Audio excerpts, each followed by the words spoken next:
দেশের মধ্যে, মুসলমানের দেশের মধ্যে যখন নারায়ে তাকবীর আল্লাহু আকবারের স্লোগান দেওয়া হয় তখন বলা হয় আল্লাহু আকবার স্লোগান হলো হুজুরদের স্লোগান, আল্লাহু আকবার স্লোগান হলো জামাতের স্লোগান।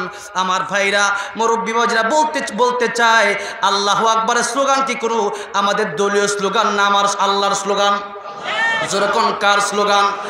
আল্লাহর স্লোগান। আল্লাহর জমিনে আমরা দিব।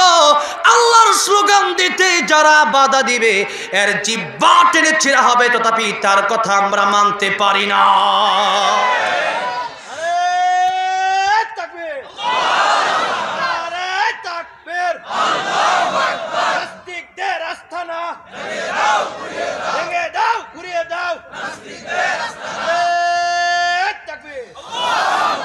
আমার ভাইরা, আমার মুরব্বী মজরা বলতেছিলাম আল্লাহ রাব্বুল আলামিন দুনিয়া থেকে মানুষকে বের হয়ে যাওয়ার জন্য বলেছেন।